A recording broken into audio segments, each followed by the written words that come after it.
everyone. I am Fungai. I'm African and I'm Zimbabwean, half Zimbabwean, half South African. I am a nurse by profession, but I'm now into tech and AI. Founder of Checkup Health. I'm based in West Midlands and I am into healthcare digital transformation, helping the NHS solve problems of appointment accessibility and missed appointments. So I have been in business for the last 21 years. My business has been healthcare, staffing into the NHS. But I've been part of the NHS digital transformation journey. And through that journey and learning where the NHS is coming from pen and paper, coming into the digital transformation era, I have kind of learned to apply my knowledge and myself, my healthcare background, turn that into written knowledge and into processes and into systems. So as I speak to you today, I have a solution which is being used in the NHS, primary healthcare services, in GP practices, that is helping GP practices solve two problems: appointment accessibility and missed appointments.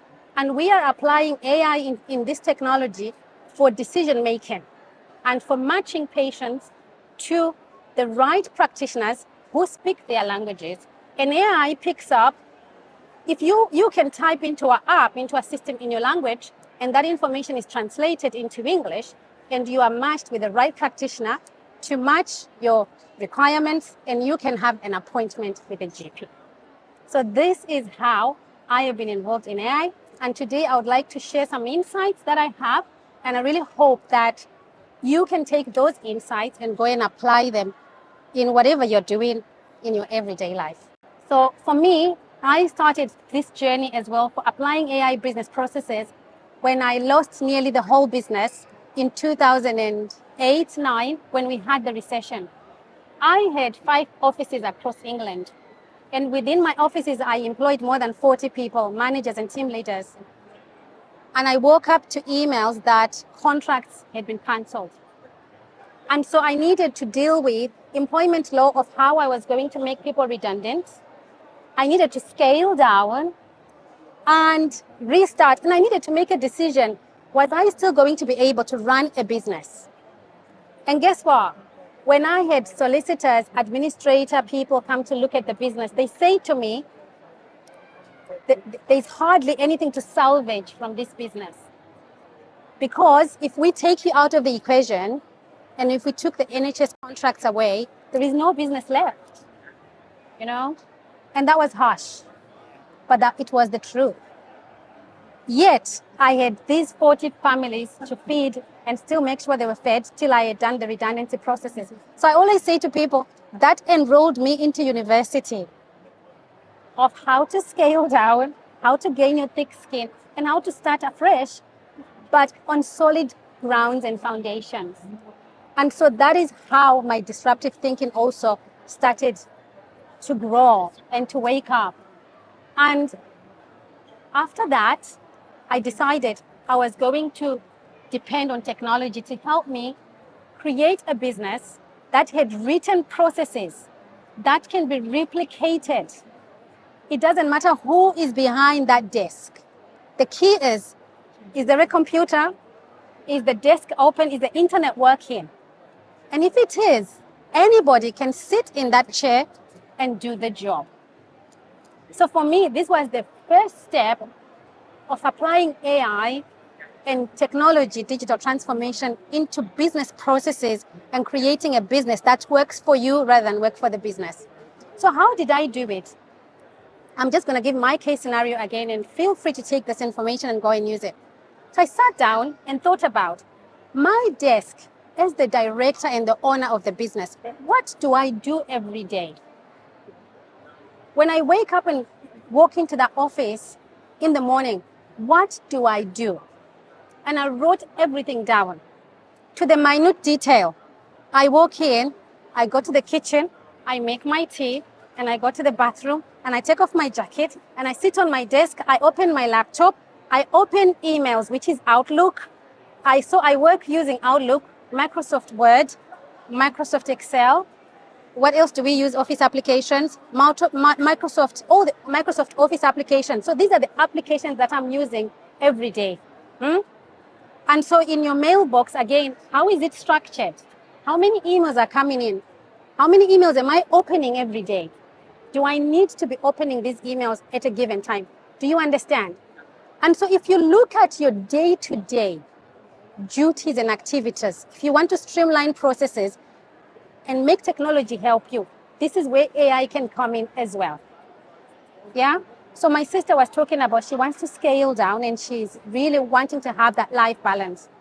So if you use these tools to help you, that you can now set up the emails to say, if this email comes, put it in my primary mailbox. If email so and so comes, put it in this mailbox, and you now have a folder and order. That's a good way. So when those emails are coming, your email box is just going to structure them in a certain way. The next step would be, if this kind of message comes, take this action. Forward it to this team, or put it in my urgent matters, or do this. Can you see the job that the secretary would have been doing? Your mailbox, you can set it today to start doing that. So already you are saving time. Now think about, on your desk, do you have people you work with who help you do your job every day? These people, write down their duties. What is it that they do? Do you know what they do? And then once you put those headings, you want to add flesh to them. If I have got an assistant or I have got a receptionist, what are those things that they do? You are going to realize that probably you don't need them. If you can automate some of these things, if the phone rings, you could add a voice message. If it's a call, it's urgent, do this. But if the call is not urgent, please send an email to this mailbox. Now that mailbox could be manned by someone sitting in Thailand. It doesn't matter where they are sitting, right? The key is someone has to. So for me, I went on a journey of just really writing down those processes, writing them down until I had a business volume manual for my business. And then the next step I did was to translate that into a business system that is written for my business. And I always say to everyone, there is not one technology you can go out there and say, I've got this technology and it runs your business the way you want it. And I think the era of AI gives us an opportunity for you to shape that system and inform it with decisions in the background that can help you operate better. Some of us are parents and you've got the school run to do at 3 o'clock. You are supposed to leave that desk and jump and go for school run. And when you get home, there are things that you do every day that they are the same. The kids will have to drop their bag and they have to run to whatever. They have to put their shoes here, do this, do that. Guess what? I have got a friend who uses Alexa. So she has set up Alexa as soon as the kids come into the house. As soon as we say, hi, Alexa, and it hears the kid's voice, it will say, put your shoes in this carpet. Your dinner is here. Eat. And then when it's 30 minutes later, come to your desk and do your homework. So can you see that? So for me, really, it's exciting times that we are living in. If we can focus on the good. And let me remind you as well on this point that as you are doing that, remember, you are informing AI already and you are training it to know what you want, how you operate, and it is becoming an operating model that is specific to you and your lifestyle. So how can you apply it in your business? This is a good case example. My sister here, she's wants to be a startup. You want to start a business. And basically the good starting point would be to write the way you are visualizing how that business is going to work and have that picture here and define those activities, those products, those services, and those people you aim to have. Define everything that you think they are supposed to use. Define the tools that you think they are supposed to be using.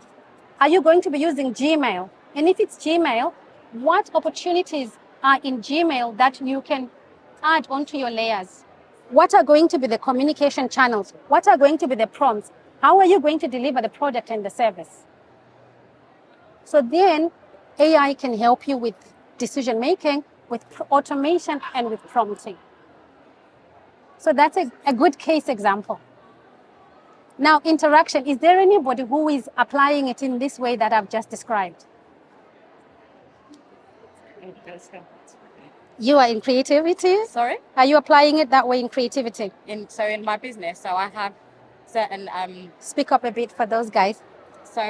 your question is, have we implemented some of the things that you mentioned? How are you? Yeah. Yeah, so similar to what we were discussing, we could set up automation so that you can filter out your emails to go out to certain mailboxes, or you can, so I have an automation where my Calendly invite syncs with my Asana customer management system. So the client will automatically go into Asana, and then while I'm doing the consultation call, I can update things in Asana. Once the consultation call is done, it kind of makes a notification that I need to submit my proposal, and then that also goes into kind of the rest of the sales pipeline until they become a contract let, and then from there, the details within that contract feed into my reporting, which shows me my overall stats for the month or for the year as well.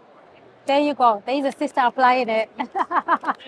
That's nice. Well done. Thank you. That's really good. So as she's doing that, if you have got into the background of it with machine learning, that's where machine learning comes now. It will learn these processes, and it will start to learn more how she's doing this, and it becomes an operational model.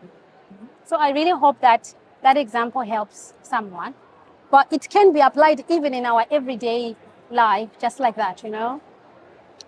Yeah, okay. So I just wanted us to look at the challenges, though, and the limitations. The limitations are, from where I see it, it doesn't have emotion.